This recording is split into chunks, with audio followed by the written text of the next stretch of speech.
Assalamualaikum warahmatullahi wabarakatuh. Good morning, my students. How are you today? I hope all of you are in a good situation. Ya, oke. Mudah-mudahan kalian sehat-sehat ya nak ya. In pandemic, don't forget, first, wash your hands regularly. The second, use your masks. Like this, use your mask. And then the last is for social distancing. I think all of you, please just stay at home. Ya, stay at home. Oke, jadi di masa pandemi ini nak, ingat 3 hal yang penting, yaitu pertama cuci tangan, ya, selalu cuci tangan. Baru yang kedua gunakan masker ya nak kalau mau keluar rumah. Lalu ketiga jangan berkerumun, ya. Kalau bisa ya tetap tinggal di rumah. Kalau nggak penting kali nggak usah keluar ya nak ya.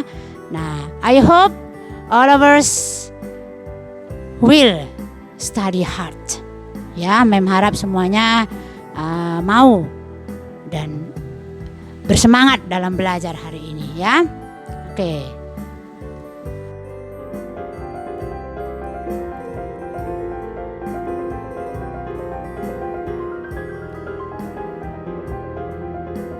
Okay, students. Today we'll learn about narrative text.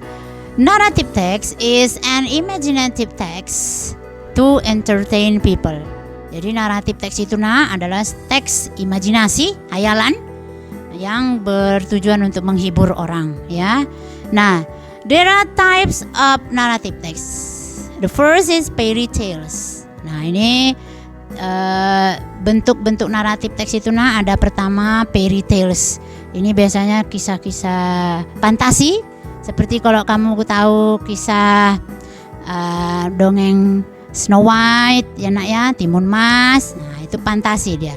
Next, the second is folk tales. Nah, folk tales ini adalah kisah asal usul.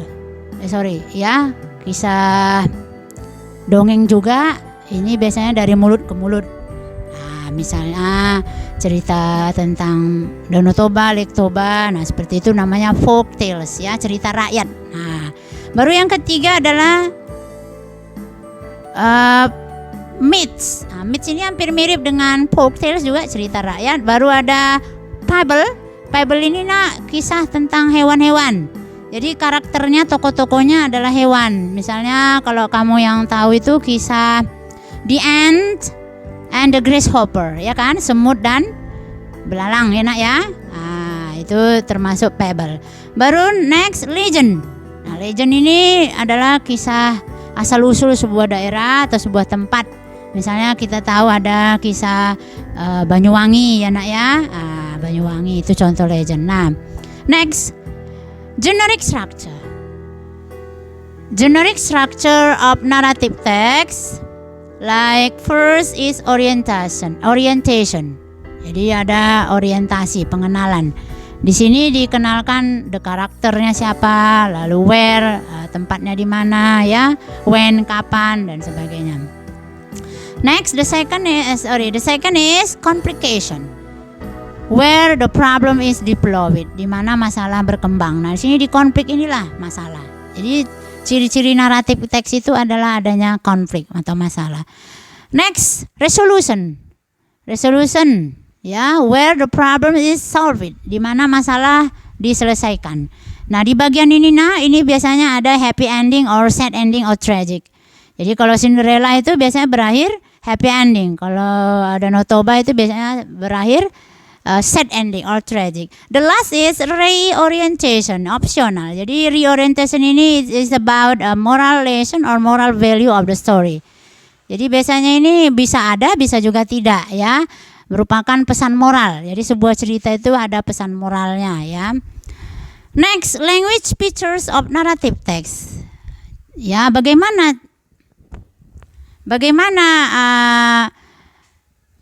unsur kebahasaan dalam narrative text. Yang pertama adalah adverb of time. Nah, unsur kebahasaan yang pertama adalah adverb of time. Keterangan waktu itu biasanya kalau dia narrative text itu ada kata once upon a time, ya, long time ago, or one day, one morning, and etc. The second is simple past tense. Jadi dia kalau narrative text itu menggunakan kata kerja kedua, ya, past tense. Baru ada action verb. Action verb ini kata kerjanya itu juga dalam bentuk verb to, seperti misalnya say it, or love it, or went, ya, itu verb to-nya. Baru language features-nya yang lain adalah adanya time conjunction, ya, keterangan waktu juga, misalnya seperti then, suddenly, nah itu ya nak ya, after that dan sebagainya, itu time conjunction. Oke, the last is, yang terakhir adalah the purpose. What is the purpose of narrative text? Yaitu ada 3 ya nak. Yang pertama, the first is to entertain, to amuse, and to have a good character. Nah, itu sajalah ya, termasuk narrative text. Okay, my students, I will explain it again. Narrative text is an imaginative story to entertain people. There are types of narrative text. There are some types of narrative text, like fairy tales, ya. Jadi ada beberapa jenis naratif. Nah, yang pertama adalah fairy tales, ya, seperti misalnya dongeng Snow White. Snow White, ya, pasti kamu tahu cerita itu, ya. Baru yang kedua ada folk tales, cerita rakyat, seperti kalau di Sumatera Utara ini kisah Danau Toba, Lake Toba, ya nak ya, Maling Kundang, itu termasuk folk tales. Baru yang ketiga adalah myth, itu mitos, sama hampir mirip dengan folk tales, yaitu cerita rakyat dari mulut ke mulut. Baru yang kemudian next adalah legend, legenda, ya, kalau dalam bahasa Indonesia itu legenda, cerita kisah asal usul suatu daerah. Oke. Nah, lalu ada namanya generic structure. Jadi naratif teks itu memiliki jenis strukturnya, beda dengan teks-teks lain. Yang pertama adalah harus ada orientation, atau kita sebut pengenalan. Nah, di dalam hal ini it states about the characters and the place. Jadi diterangkan siapa tokohnya, lalu di mana kejadiannya. Nah, yang kedua adalah the generic structure-nya itu adalah complication. Conflict. Ya, where is the problem is developed. Di mana di dalam konflik ini masalah dikembangkan. Ya, masalah berkembang.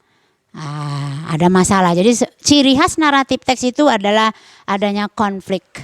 Oke, next is resolution. Where the problem is solved. Di mana masalah itu diselesaikan, ya, penyelesaian masalah. Maybe happy ending, maybe sad ending, or tragic. Jadi boleh masalah itu mungkin berakhir bahagia, seperti kita lihat Cinderella itu berakhir bahagia, ya nak ya. Kalau Danau Toba itu berakhir sad ending, ya, berakhir sedih atau tragic. Itu contohnya. Nah, yang terakhir adalah the last is about reorientation or optional. Jadi kalau reorientation ini biasanya berisi moral value, pesan moral. Jadi ini boleh ada, boleh juga tidak ada dalam suatu cerita. Seperti kalau Danau Toba, kisah Danau Toba itu pesan moralnya adalah supaya kita tidak mengingkari janji itu. Oke, the last is purpose. Jadi apa tujuan narrative text? The purpose of narrative text is to amuse, menghibur, to entertain, or to have good character. Jadi gunanya untuk menghibur, untuk memperoleh karakter yang baik. Okay, I think that's all for today.